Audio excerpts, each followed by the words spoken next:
Hey everybody, this is Arthur. I just got out of the Fox studio in the Los Angeles area. I'm heading home. I just wanted to do this live. I just feel like it would be the most efficient way for me to have this posted. So as you can see, Miss Laura Ingram doesn't want to talk about the deep core issues dealing with having adult entertainers who engage in deviant and destructive behaviors reading to children. She doesn't want to talk about the core issues. I mean, you notice how she pretty much cut me off really quick. I think the part that was the absolutely the most offensive thing is when she said that there are honest people on both sides of this issue. That is outrageous. The idea of having adult, deviant, homosexual men dressing up as garish parodies of women, reading to children, bringing this cabaret night lifestyle to children is child abuse. This is not something that we should discuss politely, like whether I like vanilla or chocolate ice cream, or whether I'm a Democrat or a Republican. We're talking about children here. We're talking about men and women who've been harmed, who have been exploited. Children are being exploited as we speak in these drag queen programs. They are having children handing dollar bills to drag entertainers in libraries. This is not about literacy. This is degeneracy. This is about normalizing a perversion and making kids think that this is acceptable. I have friends who are gay, and they despise this whole concept, this whole agenda.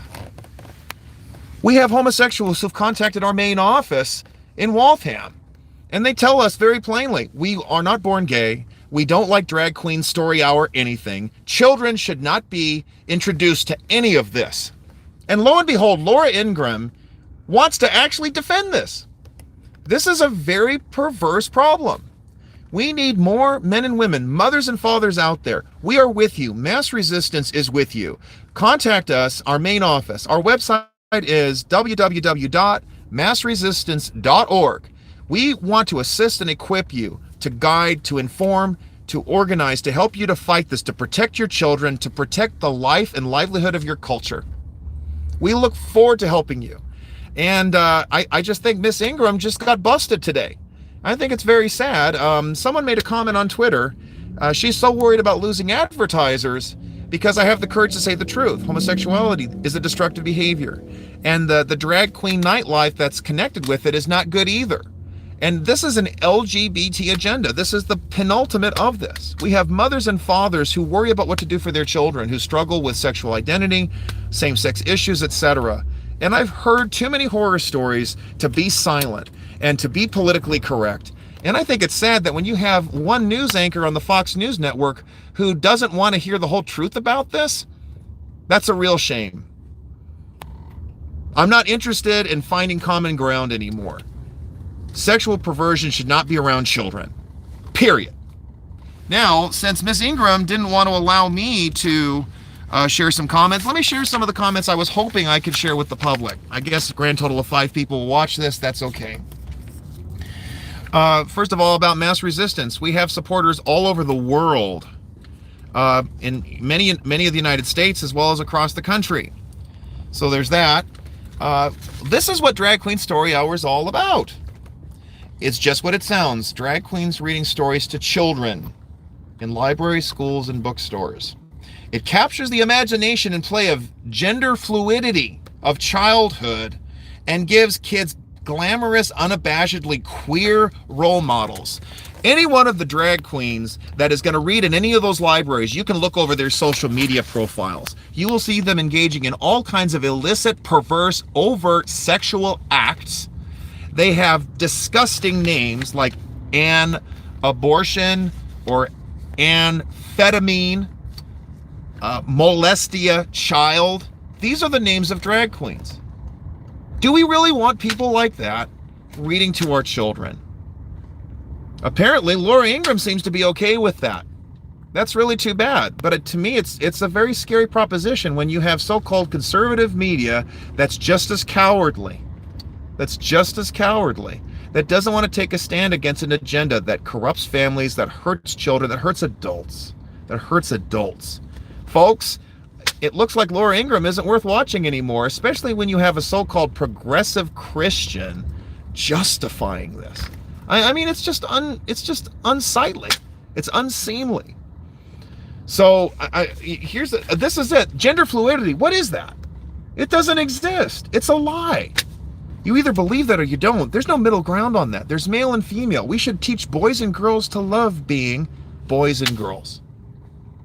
Why is that a bad thing? Why is that controversial? There's a couple other things here. You know, Drag Queen Story Hour claims to talk about breaking down so-called rigid gender norms. No, what it really is about is phasing out the biological distinctions. It's a total fraud.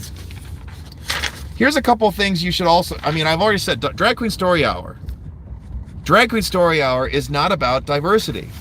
It's about degeneracy. It's about deviancy, normalizing this to children. It isn't about literacy. In more of these programs, kids aren't even reading. They're handing money. They're dressing up like drag performers. And I tried to mention to the public, not one, but two of these drag queens were sex offenders. And that's just in Houston. We have other drag queens with long criminal records of other degeneracy. These are not role models. These are criminals. These are people who need help. And for them to be foisting this on stuff, they're foisting on this is outrageous. And this idea that it's popular, that's a lie. From one city after another, we have worked with mothers and fathers. Windsor, Colorado, in Atlanta, Georgia. Many of the people who attend these drag queen programs are a bunch of activists from out of state. It's a total lie. It's a total lie. A couple other points. I wasn't going to be able to get through them. I mentioned about those two, and that's just two already. I like the point that I mentioned. I mean, Drag Queen Story Hour, why stop there? How about pole dancing story hour? How about porn star story hour? When does it stop? When are we going to have enough? I wonder if Fox Anything's going to have me back.